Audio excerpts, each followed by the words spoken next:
ஆரம்பிக்கலாங்களா?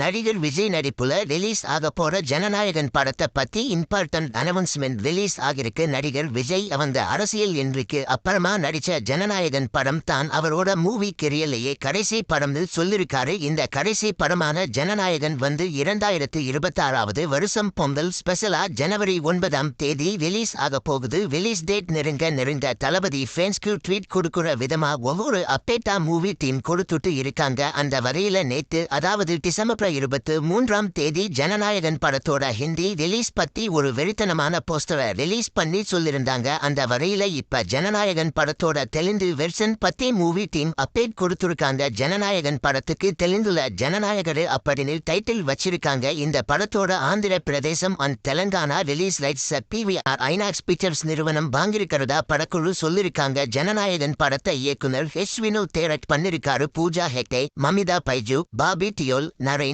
கௌதம் வாசுதேவ் மேனன் இவங்க எல்லாரும் முக்கியமான ரோல்ல நடிச்சிருக்காங்க. அனிருத் இந்த படத்துக்கு மியூசிக் போட்டிருக்காரு. ஜனநாயகன் படத்தோட ஆடியோ லான்ச் டிசம்பர் மாசம் கடைசில. இந்த வீடியோ பிடிச்சிருந்தா லைக் பண்ணி ஷேர் பண்ணுங்க. இந்த வீடியோ பத்தி உங்க கருத்துக்களை கமெண்ட்ஸ்ல சொல்லுங்க. மறக்காம நம்ம சேனலை சப்ஸ்கிரைப் பண்ணி பெல் பட்டனை கிளிக் பண்ணுங்க.